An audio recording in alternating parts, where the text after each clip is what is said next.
We are 1 week away from the start of the 2023 Duke football season, and the anticipation is so high we can barely contain ourselves. Hello and welcome to this episode of the Duke Football Talk Section 17 podcast, brought to you by Comfort Mechanical Contractors, Durham's premier commercial HVAC installation service company. Visit comfortmc.com for more details. And as always, I'm Brian Kennedy. I'm joined by my co-host, or with my co-host, I should say, Josh Cox, Scott Medlin, Jamie Holt, and of course, our producer, Justin Sykes. And fellas, it has been 243 days since the Duke Blue Devils were last on the field after they defeated the Central Florida Knights in the Military Bowl. I mean, this is the most anticipation that I think this program has had, that this fan base has had. We're going to be opening up against the Clemson Tigers next Monday, 8 o'clock, ESPN. How are we feeling 7 days away as of this recording? Bro, it is game week. It is game week. I am ready to do no work. I am ready to go ahead and prepare for the tailgate. I'm going to not eat for 2 days prior just to get myself ready. We're getting ready for that. And then, honestly, we've been at spring practices. We've been to the spring game. We've been to fall camp, been to scrimmages, been to fan day. Like, there's been a lot in the off season. There's been a lot of questions about how good this team is going to be, how good they can be. And honestly, we're 6 days away from finding out, at least for week one, is this Duke team going to be legit again this year? Are they going to belong on that field on Labor Day night? And I can't wait to see all the fans, everybody that listens to the podcast. And it's going to be just a great time at Wallace Wade. Man, I'm looking forward to it. Going to start Thursday and just watch football nonstop. I mean, I may sneak a beach trip in. I'm not going to lie. We're going to sneak a beach trip in. I'm going to take off work on Friday, and I'm going to take off work on Tuesday too, because but I'm going to watch football all weekend, building up to the excitement of beating Clemson. I'm sorry, playing Clemson. Did I mess that up? Sorry about that.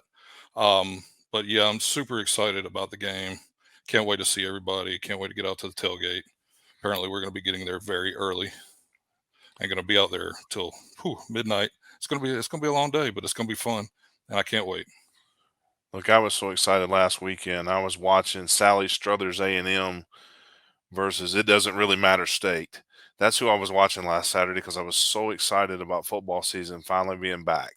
And I tell you what, brother, this is a perfect opportunity here for two of the heavyweights in the ACC to battle on Labor Day night in Durham, North Carolina.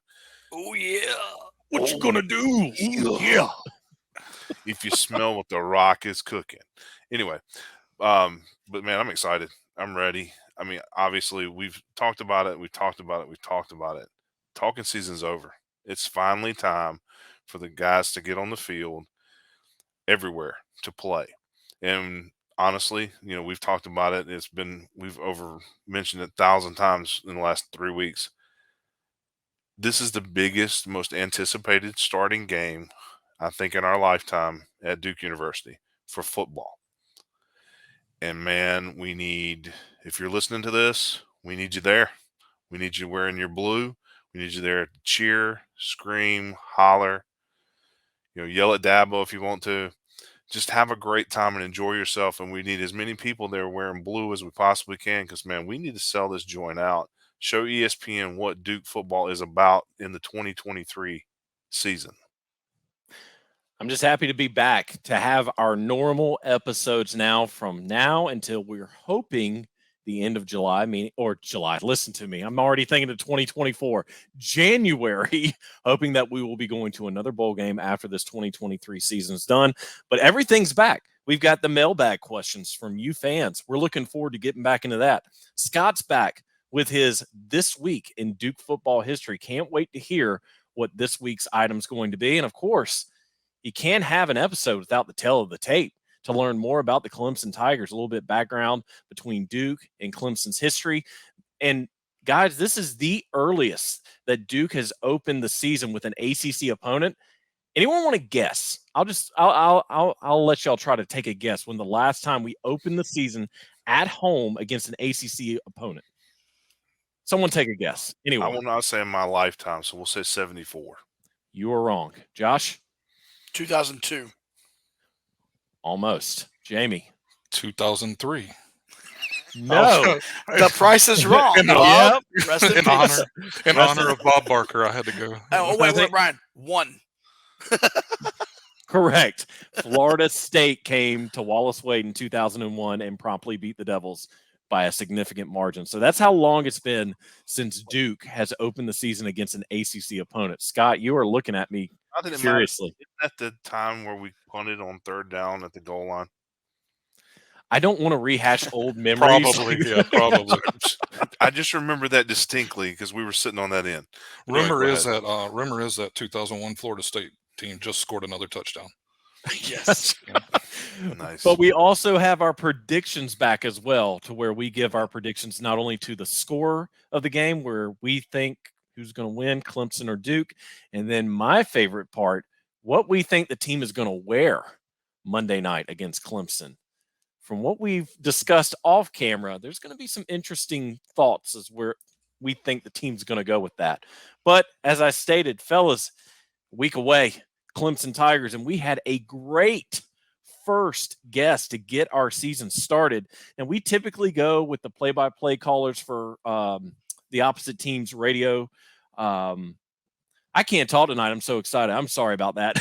We had the play-by-play guys from the opposing team come on and talk Clemson, but we went a little bit bigger this year. Josh, why don't you tell the folks who we're going to have an interview with here in the coming moments? Yeah, we were able to sit down earlier with the ACC Network, former Clemson Tiger, North Carolina native, and you've seen him plastered all over ESPN and ACC Network all this entire offseason, and that's one Mr. Eric Mac Lain, friend of the pod, definitely friend of the pod now. And we had a really good interview. He's going to tell us, obviously, a little bit about Clemson here in just a second, and then we're going to hear a little bit about some tailgating opportunities that he's going to be participating in on Monday night. So without further ado, 3 of us got to sit down with our friend Eric Mac Lain. Happy to be joined now by current ACC Network analyst, former player for Clemson, and looks like a Bull City rep there, Eric Mac Lain. What's up, baby?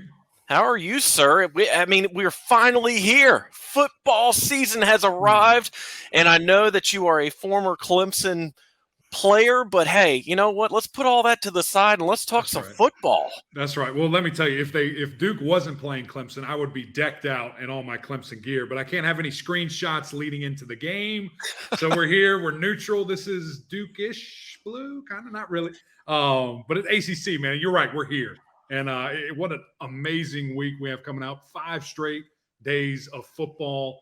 Nobody else is doing that, man. And we're going to be a part of a bunch of them. ACC huddles going on the road. And we cap it off with you guys. And I can't freaking wait, man. I can't wait to be there. Yeah, it's really cool. I mean, Duke's got opponents playing each other, like the Thursday night, NC State and UConn. Right. Duke plays both of those teams. And, of course, our friends from 8 miles down the road, Chapel Hill College, have a big game with the other Carolina, you know. So that's going to be interesting. Yeah, there's a lot going on. Easy. I mean, I know that's a tough one for you, man, because you got that South Carolina. Jacksonville State. Are we talking about Jacksonville State? I love it, man. It's going to be a good weekend, though, for sure. I can't wait, man. It's going to be a lot of fun. So, Eric, you just finished up the road trip where you guys went around to most of the schools. I know the crew kind of split it up and whatnot. Yeah. But again, what was it that excited you the most for this upcoming season? In years past, it's just been something, especially with this Duke squad, there hasn't been as much excitement coming into, especially this season opener against Clemson.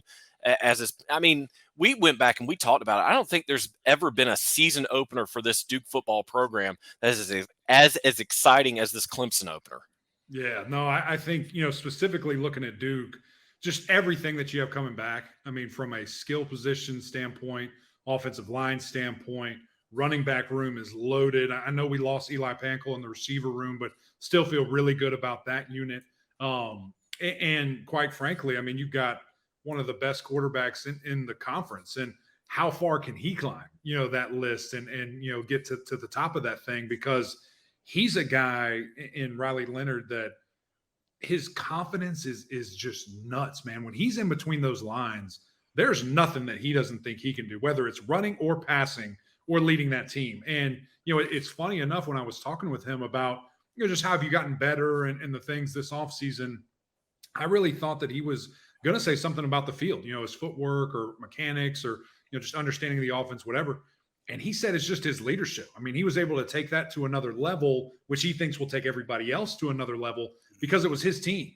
From the announcement last year that he was QB1, he had that full season off season now where he's pushing guys. His voice matters. Anything that he says is law. And I think that was really important for him to go through that development. And it's going to be a special season offensively, man. I can't wait to see it. Eric, I know, like Brian said, you've done some traveling around. You've been around some other programs, and for us, we've been at Duke practices, but we've obviously not been to those other programs.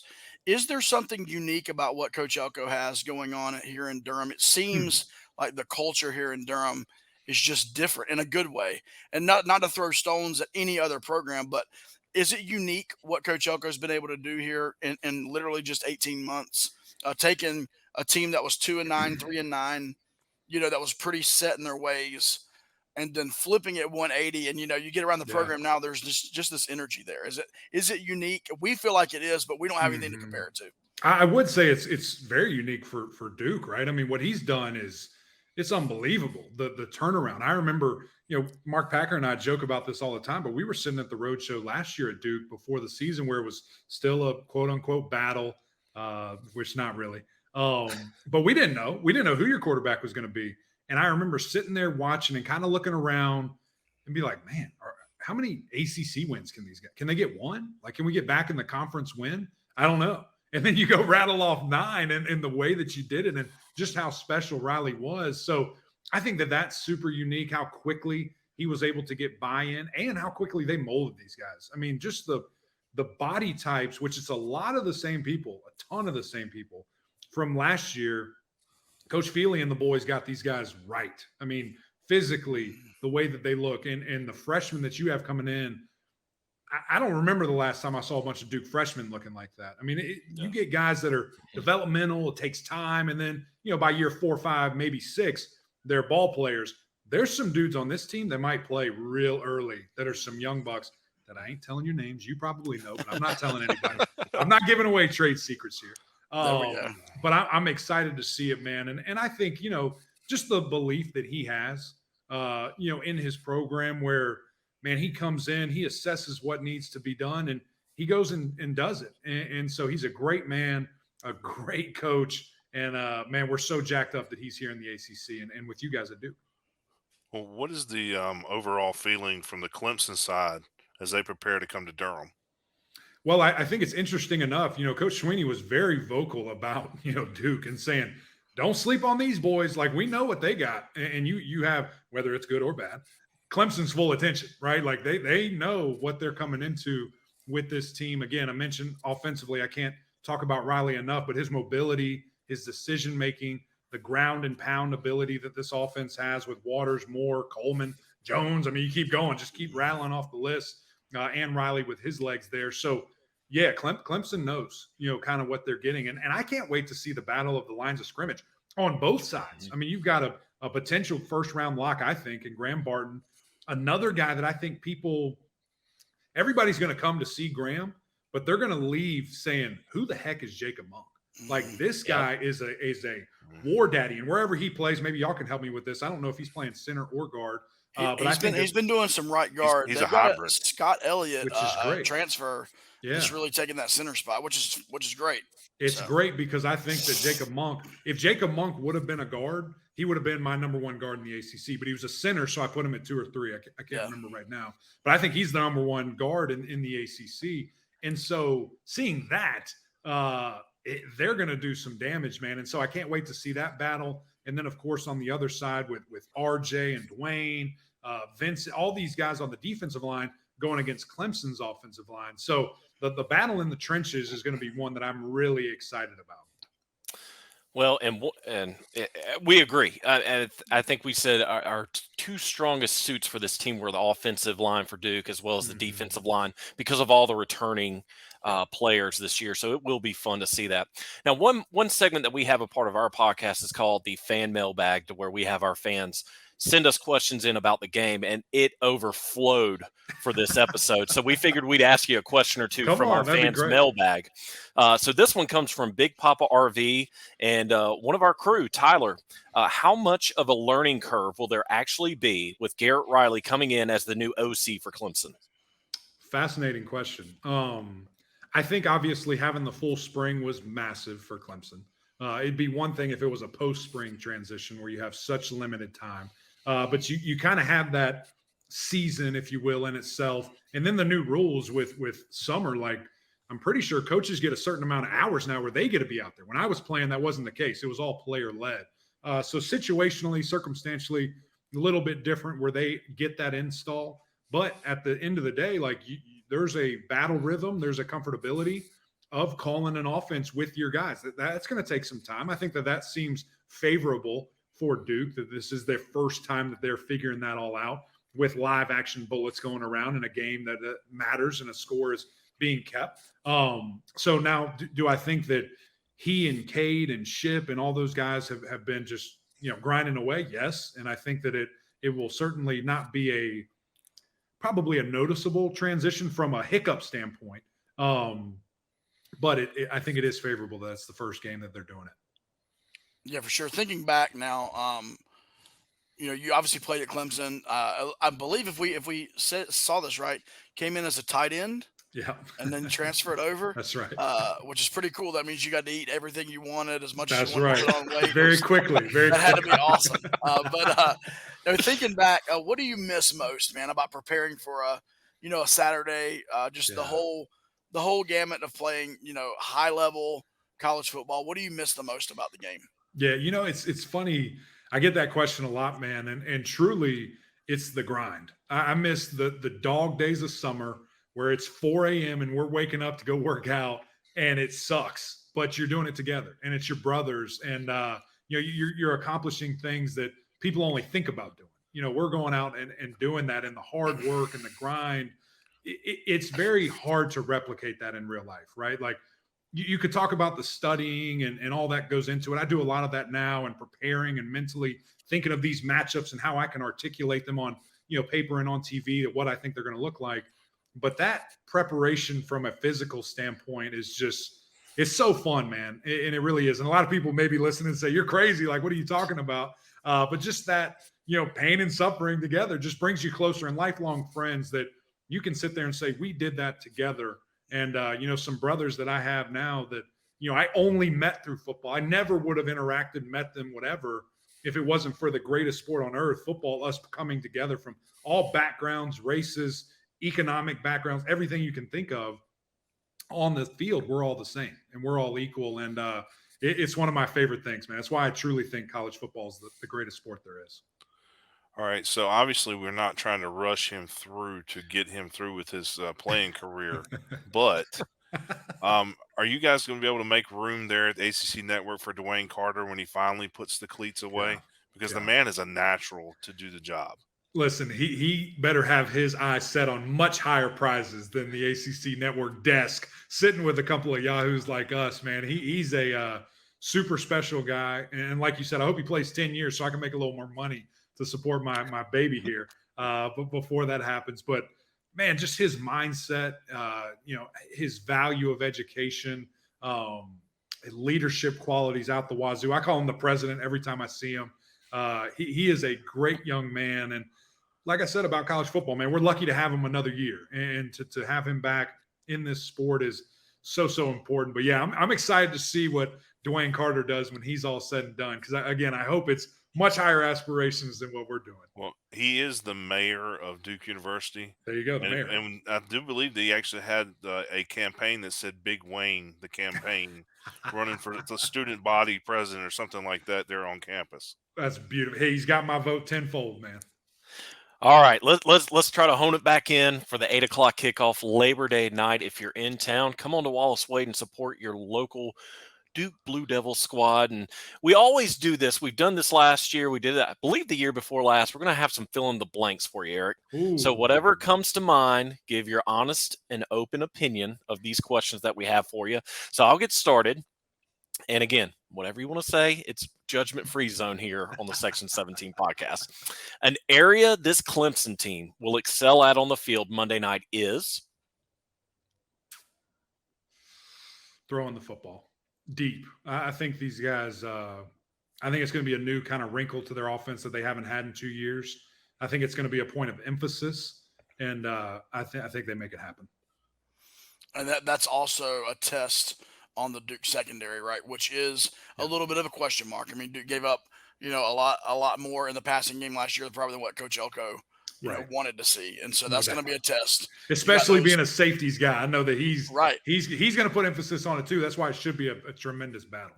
Yeah, that's going to be interesting, and to see if these Al Blaze Jr., Miles Jones, these guys they brought in, to see how that rotation works at cornerback, that safety position that Darius Joyner left open, and how they're going to rotate and put guys there.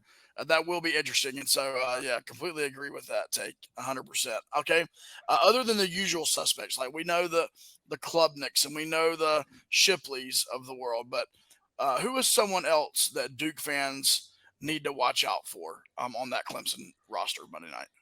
I'm going to go defensive line. I'm sure you've heard about him, but Peter Woods, man, true freshman, 5-star. This might be a bit of a hot take, but I think by mid-season, he ends up being Clemson's best defender, which is crazy. I mean, just his work ethic, his body type, his style, tenacity.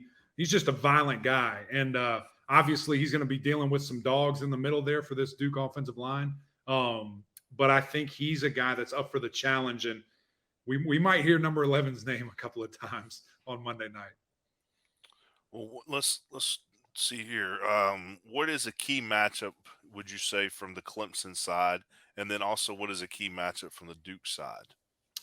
I think it's going to be vital for the Clemson defensive backfield to get their hands on these Duke wide receivers. I mean, to see Jordan Moore and Calhoun and Hagens, all these guys that are shifty, that are fast.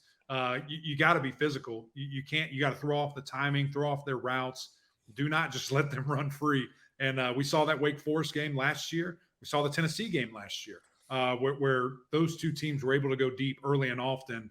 So if Riley has time, or if he's able to extend the play and kind of get out of the pocket, the deep play will be vital for either team, defensively and offensively. And then for Duke, I think it's going to be stopping the run. I think that there's going to be a big emphasis for Clemson to get Will Shipley involved, as well as that deep passing game, because they're going to be balanced, right? Like I said, that was something I think happens, but they're going to be 50-50 running and throwing the football. So how much can Duke contain him? And, if he's averaging 7-8 a clip, that's going to be a long night. How can you get to him early and often and, be really physical with that backfield? All right, Eric, need you to take the Clemson hat off, the alumni hat off. This next one might hurt you a little bit, but I got to ask it. Duke will upset Clemson Monday night if Riley Leonard is able to run the football effectively. If he has over 100 yards, Duke will win the game. I mean, he's that type of guy, because that means a lot of other stuff's going right. And I think that frees up a lot of different things. That means that they're probably spying him and taking somebody out of coverage as well. And he's able to hit guys downfield, not to put all the pressure on one guy, but that's just kind of where we are in college football. And it comes down to great quarterback play. Can he will this team to victory? And I think if we look at that stat sheet at the end of the game and he has 100+ rushing, there's going to be an upset in Durham. Yeah, I think, I mean, it's a great way. I've not heard anyone say it that concisely, but I think that is exactly right. If Riley, because to be honest, Riley's at his best when he is running and throwing. Yeah. And so, honestly, there's been games where he started the game a little slow throwing the ball, and all he needed was that one 15-yard first down run. He gets maybe popped at the end of it, and it like wakes him up, and he goes on a streak. And so, he's. And what's interesting about that, man, is quarterbacks like that. I played with Deshaun Watson, Taj Boyd. You've seen many other examples, but that's why we would always run them early. In the first drive, we want them getting that juice, right, of a run and getting hit and feeling the game, because it actually settles you down. As weird as that sounds, it settles you down to deliver a shot or take a shot running the football, and then it kind of everything else flourishes from there. So I'm pretty sure Duke's going to be doing that early and often. Yeah, for sure. Well, most important question we're going to ask you. This is our final question, Eric, and that is, what are you looking most forward to for this tailgate coming up on Monday night? Monday throughout the day. So we've got some stuff rolling.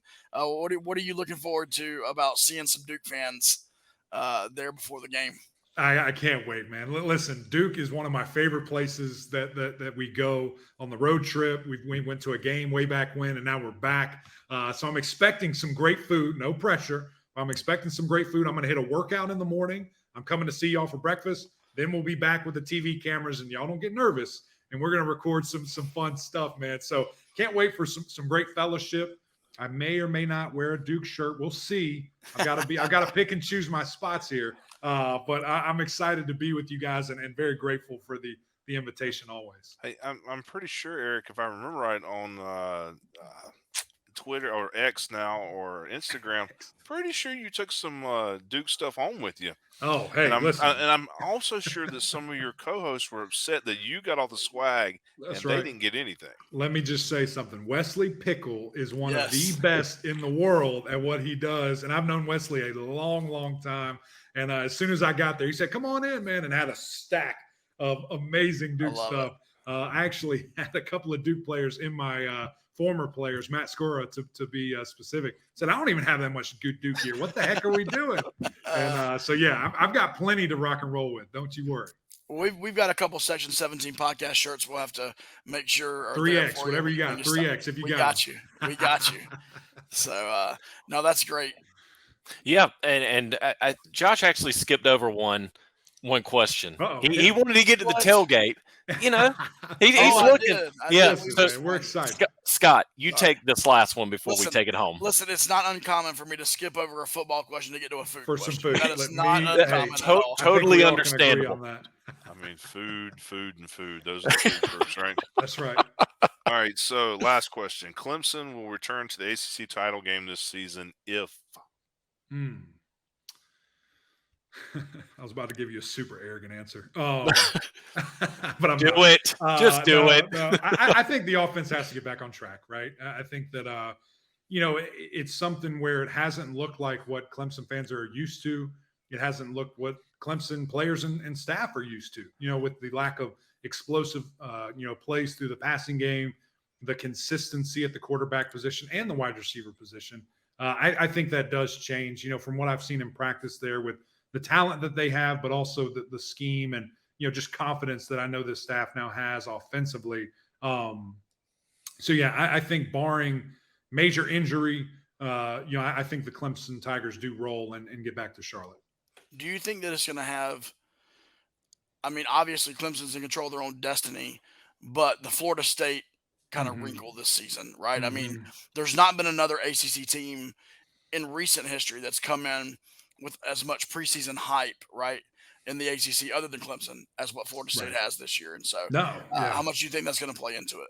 No, I think it's huge, and I think it's great for the conference, right? Like, finally, someone else consistently, and you guys have a chance to do that this year as well, steps up to the plate and wins. And in that win column, it's not, okay, there's a 10 to 15 win team, and then there's a bunch of 7 wins. Like, we got to bump that up. We got to have multiple people in double digits, 9 to 10, 11, 12, whatever it is, because that's when you can start changing the narrative. That's when you can start pushing, these national narratives where the ACC's got some talent, man, and we got to just have it on full display. A great opportunity this year, not only with our teams because we're loaded, and I think there's a lot of good quarterback play, running back play, defensive play, but there's also, man, this opportunity with the way the TV contracts are working out. The ACC is going to be on ABC a lot, going to be on Big ESPN a lot.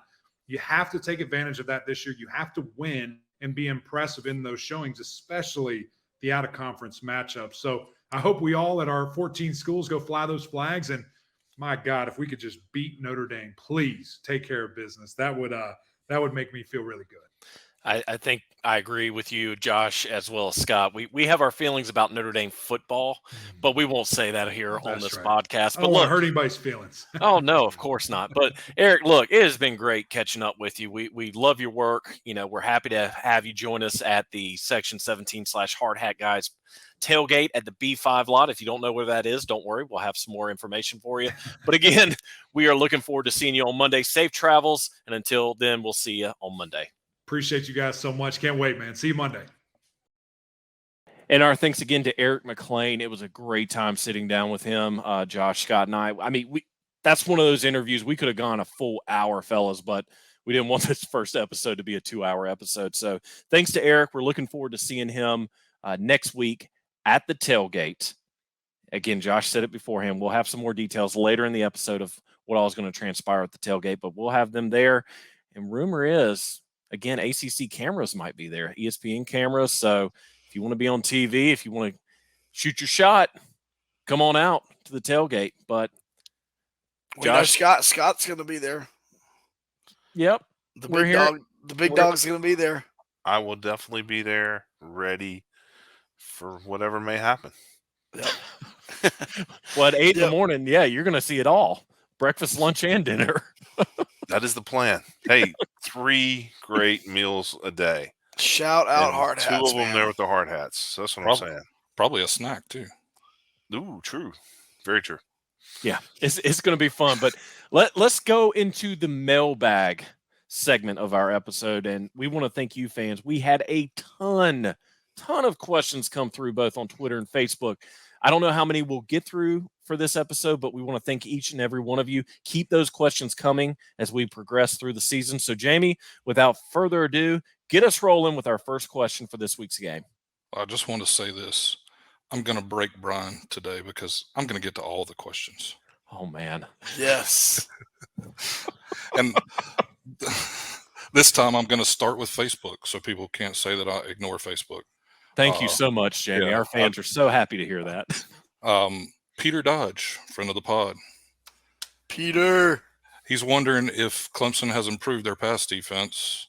And he also says he suspects our fair-haired QB, who sucks, which is what everybody else says. Riley, you don't suck. You just, you know I love you. Oh, God. He said he thinks he could have a banner game. What do y'all think? I think, Clemson's team is full of NFL caliber guys. So I really don't know what to expect when we get out there Monday night. Correct me if I'm wrong, and I'm sorry, I did not follow Clemson football last year with the run that Duke football had, but wasn't it? And it was the offense, I believe, and even Eric mentioned in the interview that was kind of off last year. I don't think it was the defense so much, and I don't know who they lost, who they brought on, but Dabo has been doing this since 2009. If there's something wrong with parts of his system, he's going to fix it as quickly as possible. So that is I don't know the answer, but I'm going to give you an educated answer or guess to what the question to the question. So I think this defense is going to be prepared for Riley, knowing Dabo, knowing his schemes. But Eric even said it. If Riley gets 100 yards or more on the ground rushing, Duke will probably beat Clemson, which now we're all hoping Riley will get over 100 yards rushing so the upset can happen. So we'll move on to the next question. Comes in from Jacob Hagler. What will be a key factor? Shout out. That's a little comfort mechanical right there. Yep. What will be a key factor in Duke's defense stopping Clemson's offense? Wow. I guess I'll take that. At the very beginning, they have, as Eric mentioned just a few minutes ago, they've got a 2-headed monster in that running back room that Duke's going to have to stop. And at the end of the day, stopping the run first, and then you just, that's the sure thing for Clemson. And honestly, with Garrett Riley, TCU last year was not just an air it out team. They ran the ball a lot, and so I think Duke's got to really focus in on that, and then. If they can limit the run, then it's like, okay, can our secondary do their job? But I think the first priority for Duke has got to be run stop. Well, I would say, too, with that, obviously Cade Klubnik is someone that if he has the ball in his hand and running, may not be a good thing. We want to definitely get him on the ground as quickly as we possibly can. And I mean, we all know about Shipley, so we got to. A lot of times, the best defense is a good offense. So if we can keep our offense on the field, if we can take big chunks of clock out, but also while hitting big plays and everything, and just keep those guys on the sideline, that's a lot of times that's your best defense. Hey, can And I keep mention our something defense about the rested. previous? Can I say something about the previous question real quick? It just clicked with me. This is only the second season without Brent Venables, and last year, they made the OC change after just only 1 year, and so honestly, I'm not sure of their defense, and I'm not sure that they are sure of it. I just think that Dabo knew that he had to make an immediate change on the offensive side of the ball, and so. I think there are still some question marks on that defensive side of the ball for Clemson, even with all the 4- and 5-star talent that they have over there. All right. Next question comes from Levi Haynes. We got a chance to meet Levi last year. Hope to see him again this year at the games. We've heard Riley could be even faster this year. Will we see a big run from Riley against Clemson? And y'all know my answer is going to be yes. I mean, even like Brian said earlier, Eric Mac Lain said it. I was able to listen in. I was working, unfortunately, and had to just listen. Couldn't join the conversation. But he said if Riley gets to 100 yards, I mean, look, Duke's probably going to win that game. And I would even go to say if he gets 75 or 80 yards, Duke is really, really doing well. In your eyes, Jamie, if Riley had 5 yards rushing, you would think that he was doing really well. Helmet sticker. I was thinking about this after we interviewed Eric earlier today. I understand where he's coming from with Riley getting 100 yards, but what about our 3 to 4-headed monster on the ground as well? If you have Jordan, if you have Jalen, if you have Jacquez, and let's throw Peyton Jones in there. From what Coach was saying at his press conference today, that Peyton more than likely will not redshirt this year, depending on how the first 4 games go. But even if they get on a run, that opens up the pass. Riley might not even need to run to get scores in. So, I mean, could it happen? Absolutely. It's just all comes down to play calling, what Kevin John sees and what he thinks Riley can do, in my personal opinion. Scott? Well, I was going to say, even if you have not been able to listen to the Riley interview we did for the Devil's Den, Riley mentioned some things. I'm sorry. Shout out Adam Rowe. We do love Adam. Yeah, I love Adam. Yeah. Sorry about that. The Durham Devils Club. That was harder to say than Durham Devils Club. We're plugging everything tonight. But if you didn't get a chance to listen to it, please go and join the membership and listen to it. But Riley did mention the fact that if they do have a spy, then he thinks there's going to be somebody open for him to throw the football to. Or if there is no spy, he thinks he can run. And that's something that him and Coach Johns have worked on and talked about over the offseason. And that's one of the key things about Riley. I think this making him a better QB1 in this second year in the offense. Yeah, I think as well, it's important for Riley to run, even if it's just to loosen him up. We saw some games last season where he needed to get hit, early. And I think, if Riley can get out and he can get on the ground some, I think it just loosens him up and he becomes a better quarterback. And so I definitely think he's going to try to run. It's just a matter of how successful, how fast that defense really is. Is the scheme right? And we'll see. But yeah, Riley's going to run. I don't know if he'll break one, but he's going to run. All right. Next question comes from Jason Rogers, Cash's dad. Do you think we try and milk the clock, attempting to keep the Clemson offense on the sideline? And I even said something about that a little earlier. I mean, you definitely want to chew up some time off the clock as much as you can on these longer drives, but you still want to hit the big plays too. I mean, what do y'all think about that? Well, I was going to say that one of the things that Coach Elko mentioned today was with the new clock changes, that it speeds from 7 to 2 minutes now. Seems like it flies by instead of slowly ticking away. So that's actually something that's going to be an advantage to teams who can and are able to run the football in the ground and pound time in the fourth quarter.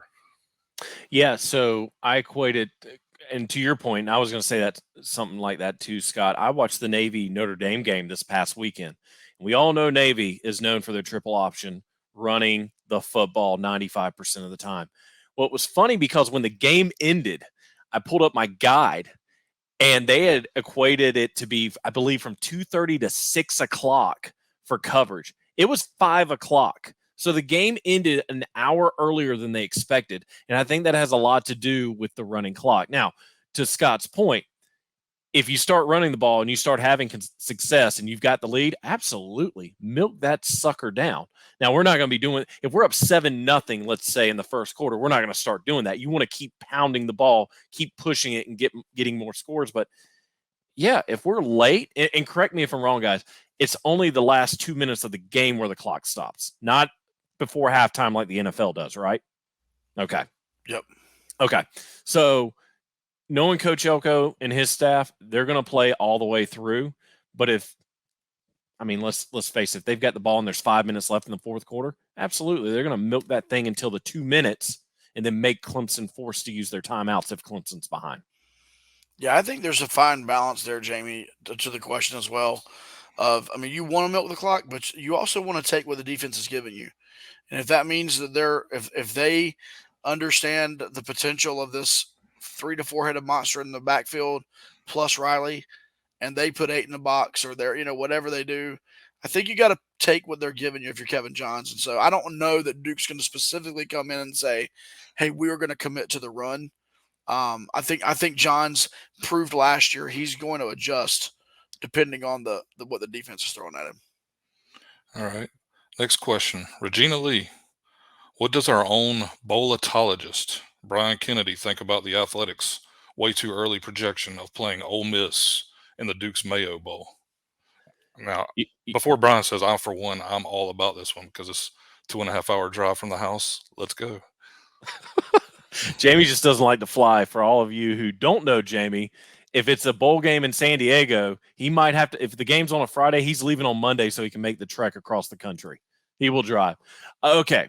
I love the bowl prediction of the Duke's Mayo Bowl. We all would love to go, and me and Scott would like to take a mayo bath with Coach Elko, get the mayo dumped on our cool. Pour some mayo on me. So, wow, yeah, we've already lost it, and we're 30 minutes into this episode. I went back and looked at last year, and I looked at the record of the team that went to the Duke's Mayo Bowl. It was NC State.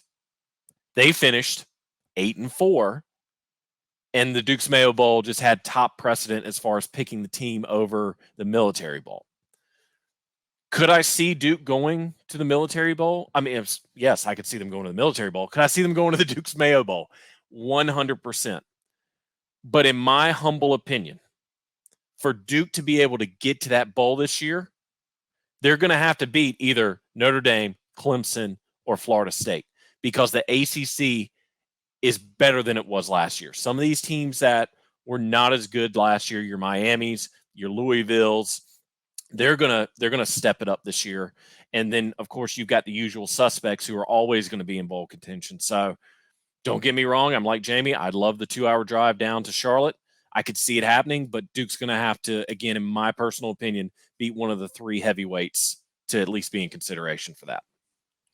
All right, next question. And this is Regina again via email. Are there any key stats or positions that indicate to us how a season might turn out? And immediately I thought of last year in Coach Elko's first year when I saw this question. The turnovers, we go from being dead last in the country or close to it, and we win 2 games, to having so many turnovers where we're getting fumbles, we're getting interceptions, we're not turning the ball over, and next thing you know, you win 9 games. So yeah, there's definitely some stats that can lead to you seeing what's going to happen with a team throughout the season, even in the first game.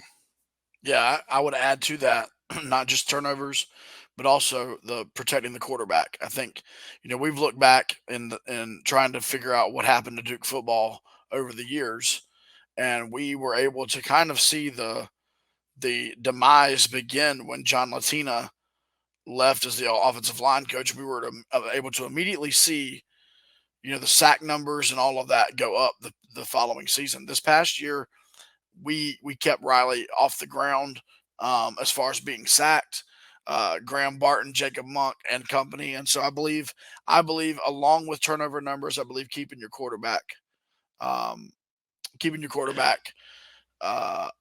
his feet is important for sure. He's close. He's Jamie, close. Jamie, He's you okay? close. You gonna make it, Jamie? Are we good? Are we good? Are we I'm all right. I'm all right. ask the So- next question? So we'll move on to Twitter or X or whatever Elon decides to call it on a given day. Sam at LA Dodgers all day. He asks us a question every week, so we got to get to Our him guy for Sam. sure. Love Sam. Do we have enough tissues for Clemson fans? And I'm not sure there's enough tissues in the entire state of North Carolina. I don't know if I want to answer this. I one. can't participate in this. No, I'm going to humbly bow out of this one. How about we say this? If Duke wins, that will be the longest ride down I-85 that those folks have ever taken. Are you sure it's I-85, Scott? I'm 100% sure because I've driven by Clemson 1,000 times. I mean, I'm definitely not riding with you. I know South Carolina better than I do Virginia. Obviously, Shout out to Ben, who knows that Scott doesn't know his direction. we get it. It's okay. What will Duke be ranked after they beat Clemson on Labor Day night? That's Okay, also now that is an Sam. answerable question. Okay, That's also yeah. Sam. Top 15. What is Clemson ranked right now? I hate. Ninth. Eighth or ninth, I believe. Yeah, I so- think Florida Okay, State I is thought- 8th and Clemson's 9th. Okay, I thought I saw fifth somewhere, but maybe Duke that was is a what, fan page. 40th? 40th. Duke was 40th. They got one vote, right? Yeah, One something like that. or two. We'll see, and you look at it too. If they do happen to beat Clemson, the rankings will have already come out, right? For the next week. No, Or they do would hold. come out? They would hold off because they have to wait for all the games. Oh, to okay, complete. okay. I don't. that's Yeah, that's actually a what good I'm not sure. Well, let's that put it this works. way. If Duke, they're going to beat Lafayette in week 2. Yes. Yeah. So Right. if Duke begins the season 2-0, honestly, I think they crack maybe the top 25. I don't That's think good. they go much higher than that, though. I'd go 20, 21 maybe at the 25, most, and it would just depend on how the other teams in the top 25 fare over if they play in week 1. Some of them might have their bye that week. So There'll be a lot of Tiger Paw apologists out there for the win if Duke wins. honestly, I've seen a lot of Clemson fans bite their tongue too because of what they saw last year. No, Right. I'm saying the media True. does not like Duke. Yeah. Let's just be honest. The national media. Yeah, it's hard to. I Agree. think They Duke- don't I get think any love. we don't get any love from the national media. You are right about that, but they would if they beat Clemson Monday night. They're going to get all sorts of love. Next question at Mears222. This is a good question, I thought. What position are we most excited to see their development against Clemson, or what position are we most nervous about to see against Clemson? Ooh. That's a double-edged sword for I sure. mean, honestly, I think it might be the same for me. It's the secondary. Right. That's Yep. what I was thinking. Like, I'm nervous, but I'm also really pumped, man. I can't wait to see Miles Jones and Al Blades, and you know what I mean. I can't wait to see Jeremiah how Terry Lewis. Moore looks and Jeremiah Lewis and these freshmen that Coach Elko mentioned in his presser earlier this week. Like, Chandler. Like, we love Chandler. All these guys. I can't mention them all. Pickett, Terry Moore, BJ. BJ, like Stinson. So, I like so the whole team got it. the Basically, entire team. basically the defense. Like we're The entire secondary, all 5 Yeah. spots in the secondary. I think it's the biggest risk.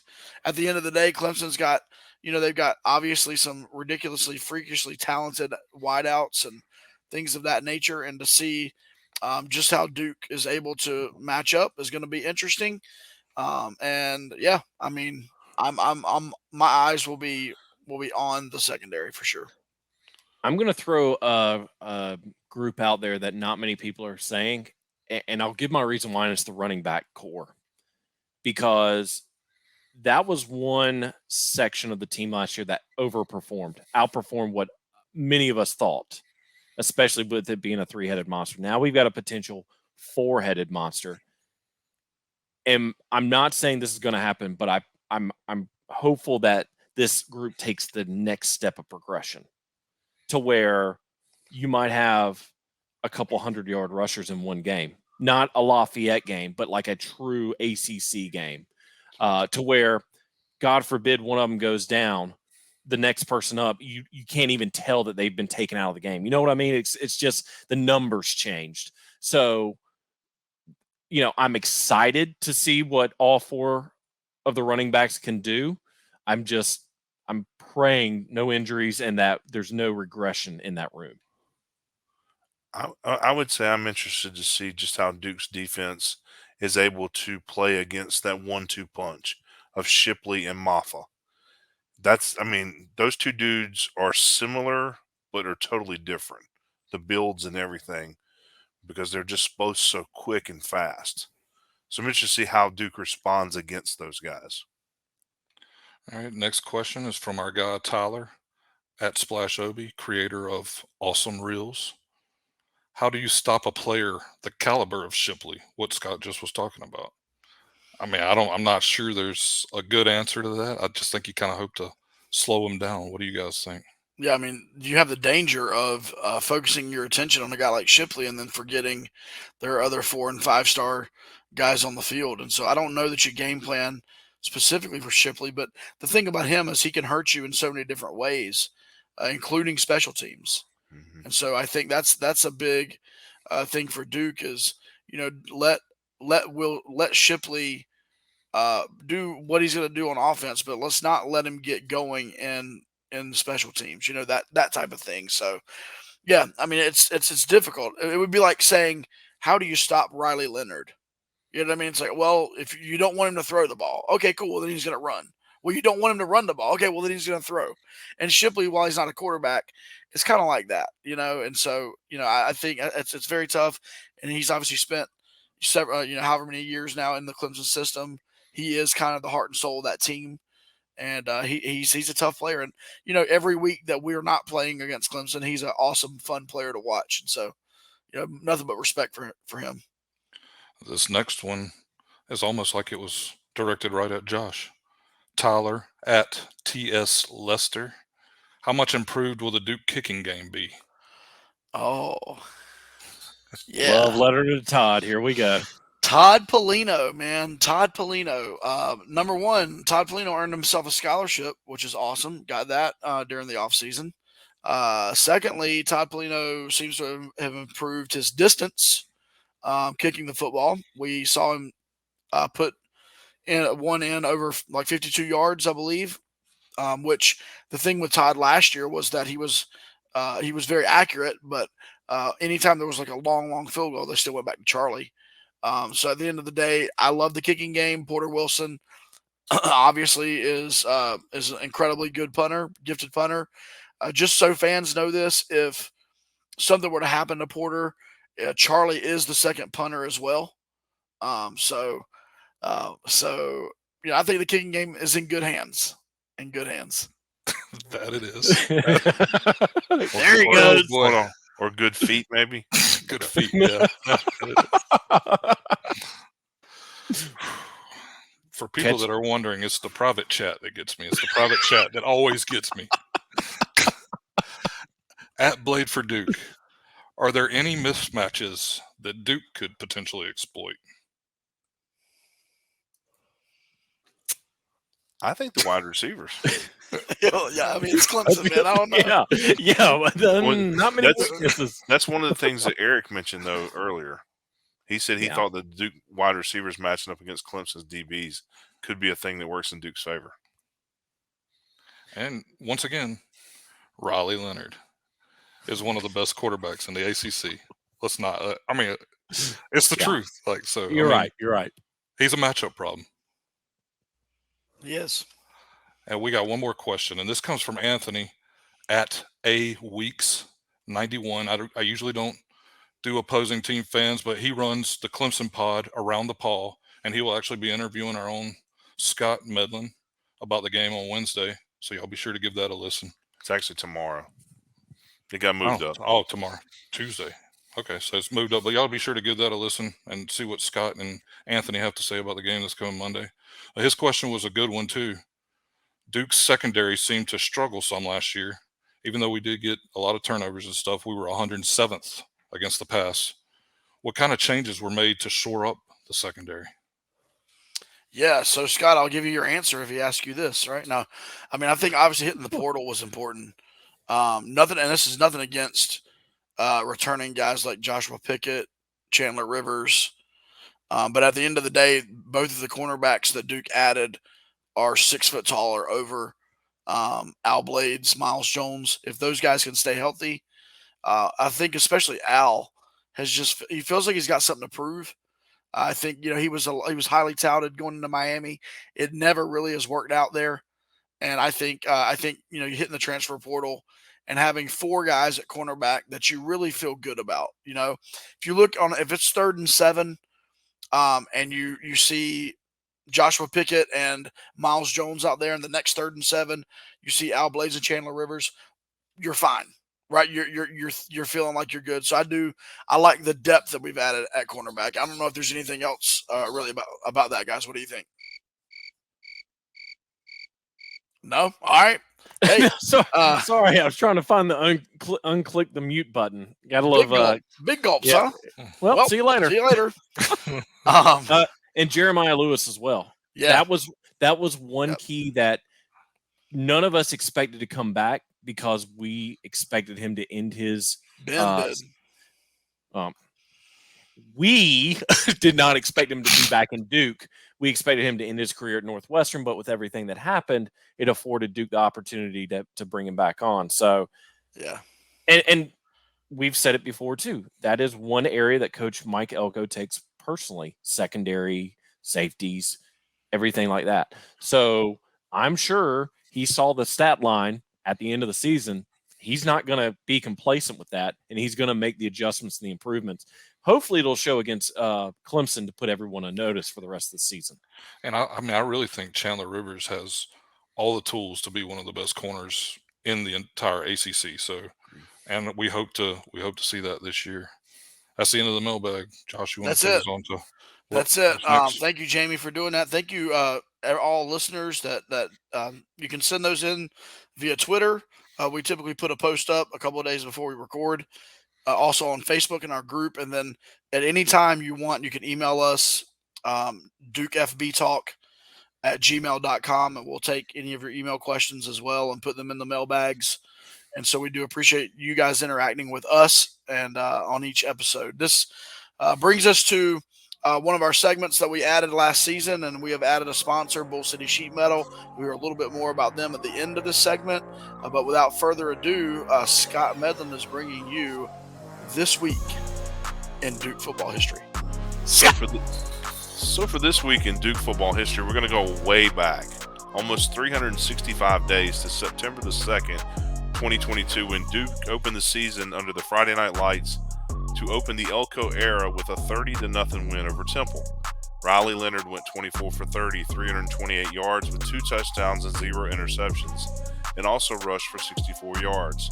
Jalen Coleman had 8 rushes for 43 yards and a touchdown. Jalen Calhoun had 6 catches with 90 yards, and Jordan Moore had 6 catches with 77 yards and 1 TD. Dorian Musi led the team with 6 tackles, and Jamion Franklin and Dwayne Carter were both credited with a half a sack.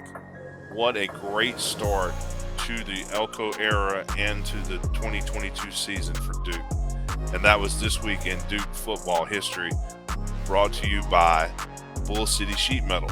No matter what your duck needs, if your air goes through it, they make it. Give them a call today at 919-354-0993 or visit bullcitysheetmetal.com. Man, look at that.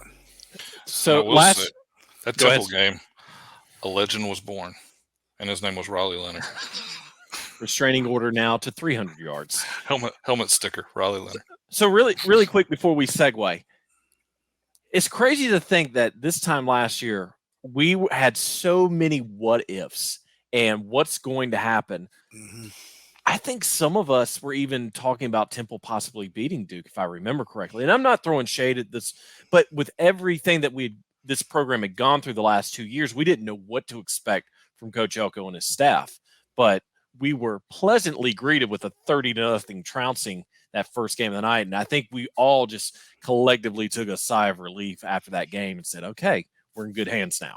Yeah, I believe we probably all picked Duke to win, but I can guarantee you none of us picked Duke to shut anybody out, and we didn't think it was going to be 30-0. And so, yeah, what a way, like you said, to kick off that season and to kick off. Think about it. That's Coach Elko's first ever head coaching job, and there's just so many things. And like you said, Brian, just 12 months ago, we're going, wow, I wonder if they made the right call at quarterback.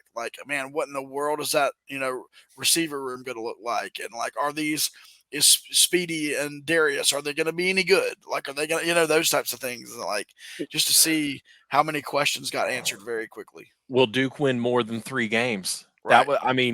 Based off the schedule that we saw and the hires that were made out, inside the ACC, and even with what Nina King told us when we interviewed her, we got to be patient. This is going to take some time. And boy, did Mike Elko blow those expectations out of the water his first season for sure. Yeah, for sure. Well, we're moving on, and one of our longest tenured. I think we've been doing this since the very first episode. I believe so. Yeah, we have since the very first episode, our pilot episode back in April. Back in 2020. I don't know if we did it in the first one, but we've been doing this since the first season that we've been podcasting. It gives you an inside glimpse at our opponent. And then Brian always closes it with a "Did you know?" And that is this week's Tell the Tape. Brian Kennedy. Thanks, Josh, for the Clemson Tigers, of course, of the ACC. Now, last year, Clemson went 11-3 and won the ACC title over Chapel Hill College. They would go on to play Tennessee in the Orange Bowl, where they would be defeated 31-14. Dabo Swinney's in his 15th season as head coach of the Tigers and has an overall coaching record of 161 wins and 39 losses, along with 8 ACC titles and 2 national titles. Before becoming the head coach of Clemson, Sweeney, boy, that's hard to say, had assistant coaching positions with Clemson from 2003 to 2008, and with Alabama from 1993 to 2000. He also sold insurance as well. Now, overall, this is the 55th all-time meeting between Duke and Clemson, with Clemson leading the overall series with 37 wins, 16 losses, and there is 1 tie. Now, this is the earliest meeting the two teams have ever met in a season, as the earliest before this meeting was on September 29, 1990. The first meeting between the two schools took place on October 6, 1934 in Durham, where Duke defeated Clemson 20-6. Now, from 1965 to 2005, Duke and Clemson played every season. Now, since the ACC expansion in 2005, however, the two schools have only played 5 times since then. And the last time Duke and Clemson played was in 2018, where Clemson defeated Duke in Death Valley 35-6. Duke's last victory against Clemson came back all the way in 2004, when Duke upset Clemson on a last-second field goal in Wallace-Wade Stadium, 16-13. And shout out to Jordan Mann. He actually posted a clip of that field goal today on Twitter. Now, Dabo Swinney and Mike Elko have actually faced off 5 times before, when Elko was the defensive coordinator at Wake Forest and Texas A&M, with Dabo having the edge, winning all 5 games. Now it's time for the Did You Know? Since the 1970s, traveling Clemson fans have been known to tip with $2 bills stamped with the orange Clemson Tiger paw on it. The unplanned tradition began in 1977 after yearly opponent Georgia Tech decided to remove Clemson after their scheduled 1977 game. Georgia Tech's reasoning was they didn't want to agree to Clemson's request of having a home-and-home series with the Tigers moving forward. Now, for preference, they were not in the ACC at the time. Georgia Tech wasn't. Before this request, Georgia Tech and Clemson played every year in Atlanta, and the game would attract anywhere from 25 to 30,000 Clemson fans. Feeling slighted by the move, then executive director of the Clemson Booster Club, George Bennett, set out to find a way to prove the residents in Atlanta just how big of an impact Clemson fans had on the local economy. His solution? $2 bills with an orange tiger paw stamped on it. The reason behind using the $2 bill was the bill itself was one of the rarer bills to hit circulation And with a Tiger paw on the bill, it would help drive home the point of how much business the Clemson fan base was bringing into Atlanta. Armed with $2 bills, Clemson fans were tipping cab drivers, waitresses, bellhops, and desk clerks all around Atlanta before the game in 1977. The move was so popular amongst the Clemson fan base, the gesture became a new tradition. To this day, Clemson fans continue to use $2 bills anytime they attend away games. Local banks around the university get prepared every college football season as they stock up on $2 bills, awaiting Clemson fans to exchange money to prepare for the upcoming away games. And that was the tell of the tape for the Clemson Tigers. Josh? The tell of the tape is brought to you by the Durham Devils Club. This is the NIL collective official for the football team. The Durham Devils Club is your home for exclusive access to Duke football while supporting student athletes at the same time. For more information, you can visit DurhamDevilsClub.com. And Brian, let's take a couple of minutes and talk about the Durham Devils Club, man. If you're cool with that, we have partnered with the Durham Devils Club. They've asked us to come alongside of them and help bring you content, or bring club members content that will not be released to the general public. And so, Brian, tell us a little bit about what we recorded last week and what just released on the Durham Devils Club website this past Monday. So Jamie actually fanboyed when we went to Duke and we interviewed QB1 Riley Leonard. It was a great conversation. It went about an hour long, could have easily gone 2 hours, but we got insight from game day, his preparation leading up to a game. We asked some personal questions. He was very open and honest with us. Again, it could have been something to where we could have made it a two-parter if we wanted to. But again, if you want to listen to that interview and the interviews that we have coming out soon with other Duke players, you have to be subscribed to the Durham Devils Club. And to get the podcast, you have to be at least a blue and white member, which is $25 a month. And again, you'll get the interviews that we conduct with Duke players. We've already interviewed Coach Elko, so that interview's on there to where he gives his thoughts on the season as well as the NIL collective, at which point, again, we've had 2 great interviews. We're looking to have some more interviews with some more Duke players before all is said and done. But again, if you want to be a part of that, go to DurhamDevilsClub.com, and there will also be a tailgate this weekend. That's right.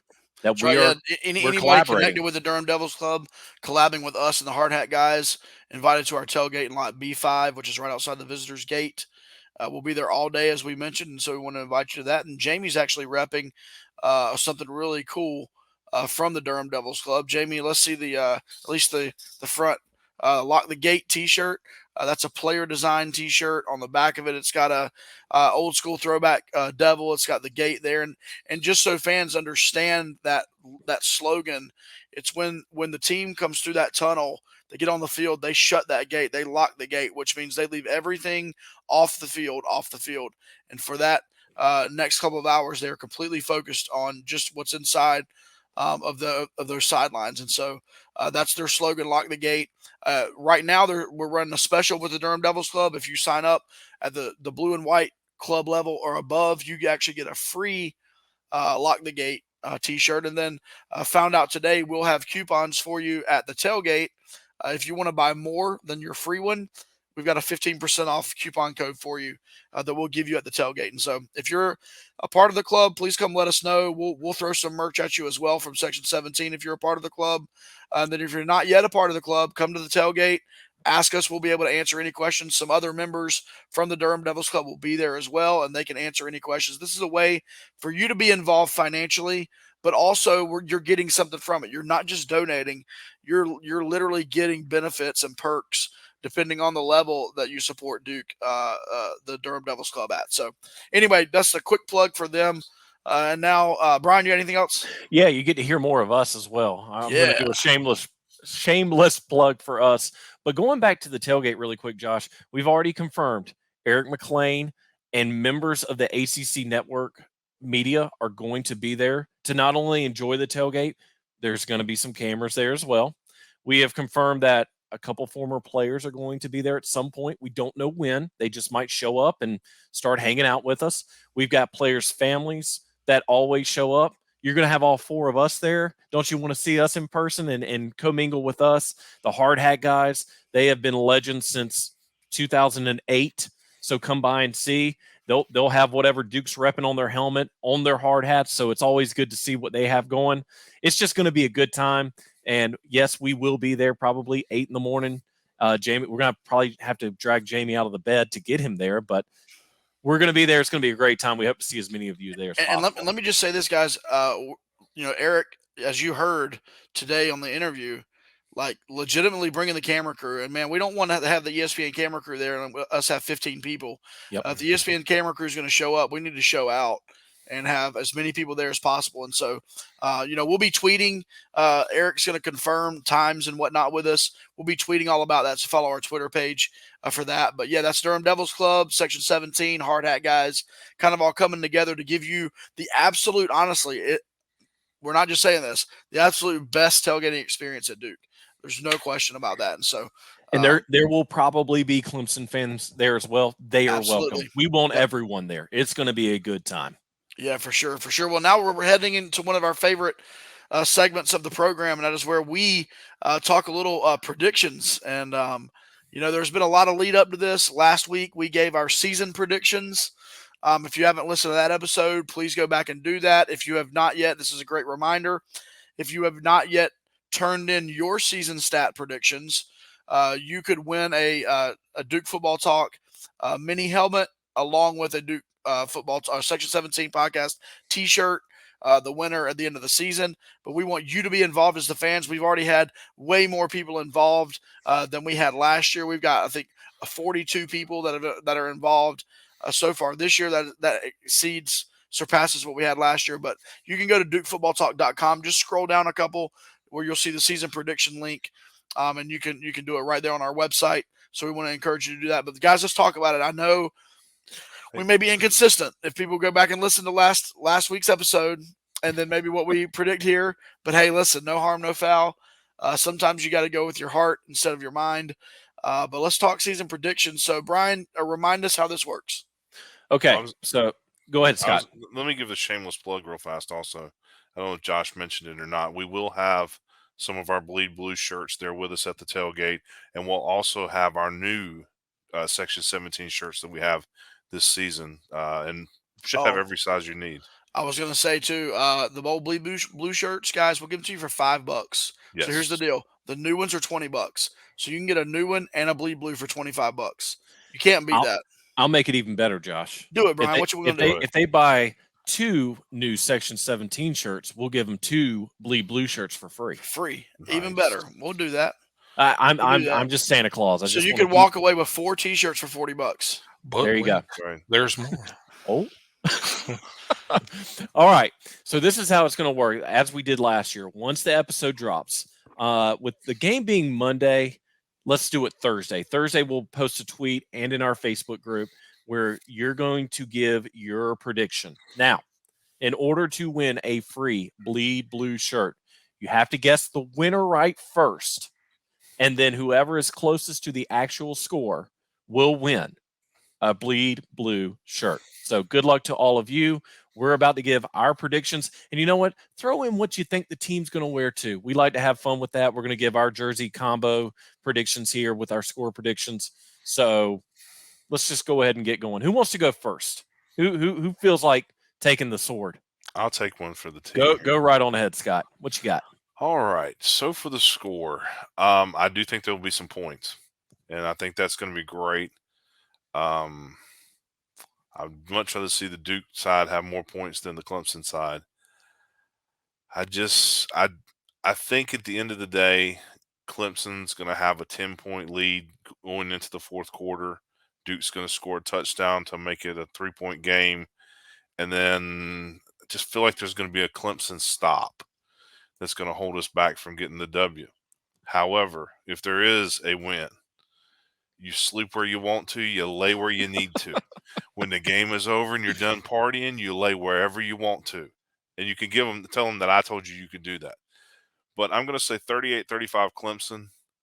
Again, I think it's going to be a good game. I'm excited as all get out for this. This has been having the last game of the weekend is a blessing and a curse if you're a fan.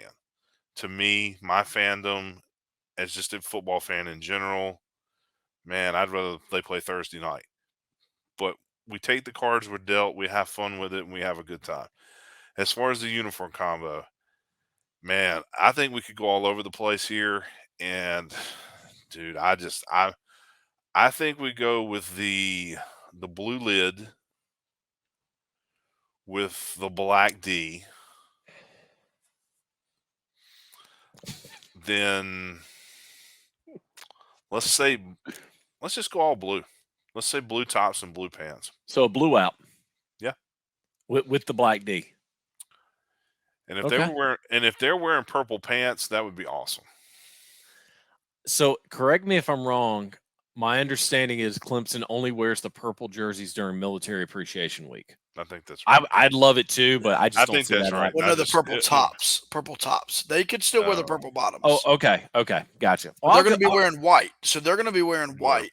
So they could wear white and purple. Man, that would be sick. The pants could be orange or purple. I think that would be cool. Yeah, with the purple. Hey, but remember, alternate jerseys, they throw people off. You know, Oh, they don't produce. right. They don't produce wins. This is true. You know, it distracts coaches and players. But Especially I digress. Especially in the round ball in the Cameron Indoor Stadium. Go ahead. All right, I'll go next. You're going to go next? I'll let Jamie get his composure. So, yeah, okay. So, Scott, man, I picked Duke to lose this game for my season prediction. My head agrees with that 100%. I believe, logically thinking, Duke loses this football game. But I'm not here to think logically. Nothing logical about what I'm about to say. I believe Duke belongs on this football field. I'm going to go 100% homer. So all you parents who DM me after I posted my 8-4 prediction about how I wasn't a true fan, all this stuff, I have, we are in media. We have to retain journalistic integrity. Okay. At least I wasn't Scott and picked us to lose to Carolina. Amen. But I'm going to reverse what I say. I've got Duke pulling the upset, man. Why not? Jordan Mann has really influenced me with his optimism. I'm going to take Duke to win this game. I think if it's going to happen, though, it's going to have to be kind of ugly. And so I'm going to pick Duke to win this game 26-23. Will they win on a last-second field goal? Let me tell you something. If Todd Polino kicks a last-second field goal, I will hug his neck, and there better be video. I would say, look, shout out to that, too, because the Matt Brooks and that team is going to be here with Coach Spurrier to celebrate that victory. Right. Ball coach. Yep, he's going to be here. So I'm taking Duke 26-23. Last-second field goal by Todd Polino. Let's add all that in there. And then my jersey combo, I mean, I'm going back and forth here. I mean, maybe we see something we've never seen before. I have no idea. Or maybe we see – I'm going to go white helmet, no stripe, big blue D, iron D. Big blue D. And then I'm going to go blue tops, and I'm going to go white. So white, blue, white, no stripe, iron D. Kind of like classic Duke.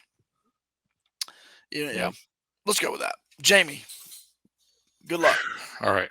Don't laugh. Don't gonna laugh. attempt.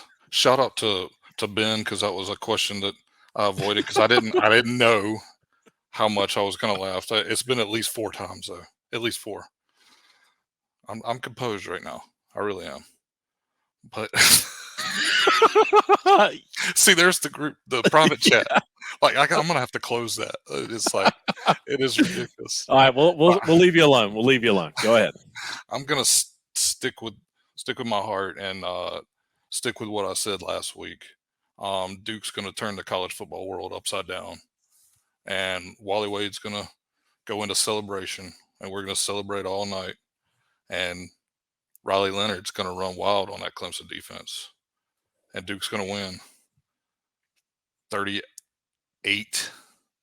to 34. I think it's going to be. I still think it's going to be really tight, and honestly, it could go either way because Clemson's really good and full of NFL caliber players. We've already discussed that. But I picked them to win in my season predictions. I'm going to pick them to win now. And as far as the jerseys go, I had this in my head. I've always, if anybody listens before, I love the all blues. So I'm going to go completely blue, head to toe, with the big the The what? the white The D? yeah. Okay. All right. That's 5 times now. We need a counter. Okay. I'm going to follow Josh's lead because I last week I'm playing for the points, Bob. I'm trying to win the prediction game. But ever since then, seeing Jordan Mann's photo or video this morning with Bob Harris on the call, how sweet it is, kicking that field goal to win 16-13. If it was in Death Valley, I would honestly pick Clemson all the way with that atmosphere. We are in Wallace Wade Stadium. I'm praying the fan base comes out. If you are on the fence, let me tell you this right now. This episode is dropping on Tuesday morning. You have a week to ask off of work. It's one day out of your life. Ask off immediately. Win, lose, or draw, this team needs you in the stands. They don't need to see people leaving at halftime because I got to get home and go to sleep. I got to go to work tomorrow. No, that's BS. Take off like all 4 of us are doing so that when Duke wins, we can all storm the field together, tear down the goalpost together, go with a field goal post down 15-501 and get stopped by the Durham police together. It's as simple as that. Fan Brian is here. Last week, it was Podcast Brian. I see Duke winning this game. After speaking with Riley Leonard for the Durham Devils Club podcast, after seeing everything this team has brought to the table for spring ball, fall ball, to hear the confidence in these players' voices, to hear Coach Elko and the words he's had to say, the fact that even though we've only lost one player, we've only lost one player to all of these practices so far, and that was Eli Pankow. This is going to be a close game from the start of the game to the very end. I've got Duke winning 37-31. I believe they're going to get a touchdown late, and they're going to hold this lead. The defense is going to hold. The secondary is going to play great defense. Heck, we might get a sack or 2 on Cade. As far as the jersey combination goes, I love being the jerseys are, but I have no earthly idea of what the hell this team is going to wear. Optimistic Brian thinks they're going to raise some hell and go all black. We are in prime time. There is no other game on. It is Duke and Clemson, 8 p.m. on ESPN. What better way than to bring back the Black Hellraiser or the Hellraiser with the black jerseys? Anyway, so yeah, I'm going to stick with it. Let's go all black and let's go out there. Let's win. Let's put the world on notice yet again. Let's silence all the naysayers. Let's go 1-0 heading into week 2 against Lafayette. Go Duke. We hope to see y'all there. Scott? All right. So not so fast, my friends. Uh-oh. I think we have to make a decision here that is the best for the podcast. Uh-oh. And we shall not all have one person think that Clemson should win when we all should pull and think Duke's going to win. Uh-oh. So I have decided upon listening to my compadres here in the last 3 minutes that the score will be 38-35, but it will be Duke at the end with the victory. Forget whatever I've said in the past. Football. Forget what I picked in the predictions. It's all about Duke, baby. That's all I care about is a Duke dub. And that's what we're there for. Now turn the music up. Yeah. Yeah. There it Scott, is. man, there it is. Got that turn the music up shirt. 4 for 4. We are the craziest Duke fans you can think of, or we are prophetic. It's one of the things we're either pathetic or we're prophetic. And we'll see which one it is. We might need to get bailed out of jail if we win. Oh, no Sometimes we're doubt. sometimes we're Listen, full dancing disclosure, on a guys, I'm little a too pastor of fringe. a church, and you may have to come bail me out of jail if Duke wins this game. I'm just telling you, all bets are off if Duke wins. All bets are off. Do not video anything that I say or do if Duke wins this game. And we might not have any voices for our Lafayette recording the next day. Yeah, so it's gonna just be terrible. be prepared. You're going to have a lot of men sounding like they've been smoking cigarettes for 30 years. Yeah, for sure. Well, don't forget, as we put this out, make sure you turn in your predictions. Please wait until we put out the tweet because Brian has to go through and find all of those, and we have a lot of interaction, and so we don't want yours to get lost because we do want you to win. We do want you to win, and so please do that. We'll send a free shirt to who wins each week, and so make sure you tell us who's going to win and what the score is going to be. We'll put it on Facebook, put it on Instagram, we'll put it on Twitter. And yeah, don't forget, follow us on all social media channels. In fact, if you are watching on YouTube, shout out to YouTube, over 300 views on our first episode. So if you're watching on YouTube, would you subscribe right now? Just click that subscribe button. Hit the like button too. And the like, yeah, we would appreciate that. The like on the episode, subscribe on the channel. And then obviously if you're listening to this, Apple Podcast rating and review is very important for us. Keeping our 5-star rating is important. If we've earned it, would you please give us a 5-star rating and review on Spotify? You can rate us as well. 5 stars, we would appreciate that. And we just want to get the word out. If you know of Duke fans that maybe they're new to Duke football, or maybe they've been disconnected from Duke football and they're coming back around because of Elko, make sure they know about this podcast. We try to bring you the best content that we possibly can, keep it entertaining, but keep it insightful. And so any support that you can give us by sharing it with a friend, retweeting it, posting it on Facebook, whatever you can do, we would definitely appreciate it. Brian, anything else? I think we have spoken our piece. The talking's over. DukeFootballTalk.com. There we go. Now we've spoken our piece. It talk's over, fellas. It's time to strap up, get on the field. Yep, I said that, Josh. And kick some booty. Again, folks, I'm going to keep saying it until we see all y'all there. Please do everything you can to be at Wallace Wade next Monday. Come at 8 a.m., come at noon, come at 4 p.m. Just make sure that you're there when the team runs out onto the field. They need all the support possible. We've got to fill Wallace Wade, or else there's going to be a sea of orange there. This team travels. This fan base travels. If you were at the Alabama game years ago, remember what that was like. It's that simple. But enough of talking. We've said everything we can. We appreciate you coming on, listening to this episode of the Duke Football Talk Section 17 podcast. Barring us being in jail, we will be back next week to preview Duke's next opponent, Lafayette. But until then, for Josh Cox, Scott Medlin, Jamie Holt, and producer Justin Sykes, I'm Brian Kennedy, and this has been another episode of the Duke Football Talk Section 17 podcast.